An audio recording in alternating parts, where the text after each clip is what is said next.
Pelvic বা acetabular surgery এটি অত্যন্ত জটিল এবং টেকনিক্যালি ডিমান্ডিং একটা সার্জারি। অর্থোপেডিক্সে যত অপারেশন হয় তার মধ্যে এটি কিন্তু অন্যতম কঠিন একটি সার্জারি।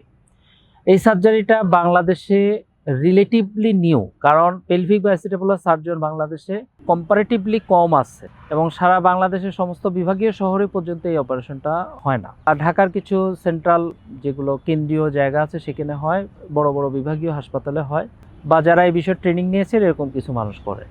তো পেলভিক বা অ্যাসিটাবুলার সার্জারি কি হয়, এটা কিন্তু একটা হাই ভেলোসিটি ট্রমা, অর্থাৎ বড় ধরনের অ্যাক্সিডেন্ট ছাড়া এটা ভাঙে না সাধারণত। তো এই পেলভিক বা অ্যাসিটাবুলাম যদি ভাঙে, এটি একটি রিং বা গোল স্ট্রাকচার, কোনো জায়গায় ভাঙলে এটি অপারেশন না করা হলে সেই মানুষটি কিন্তু আর আগের মতো হাঁটতে পারে না, সে খোঁড়ায় খোঁড়ায় হাঁটবে অথবা তার ব্যালেন্স নষ্ট হয়। সো পেলভিক বা অ্যাসিটাবুলার সার্জারি এটি কিন্তু 7 থেকে 10 দিনের মধ্যে অপারেশনটা করে ফেলতে হয়। 2 সপ্তাহ পার হয়ে গেলে কিন্তু এই সার্জারিটা করা খুব ডিফিকাল্ট হয়ে যায়। সো পেলভিক বা অ্যাসিটাবুলার সার্জারি যদি কারো পেলভিক বা অ্যাসিটাবুলাম ভাঙে, আগে আমরা বেশিরভাগ শুনতাম যে এটা এমনি শোয়ায় রাখো জোড়া লেগে যাবে, ওই দিন কিন্তু এখন নাই।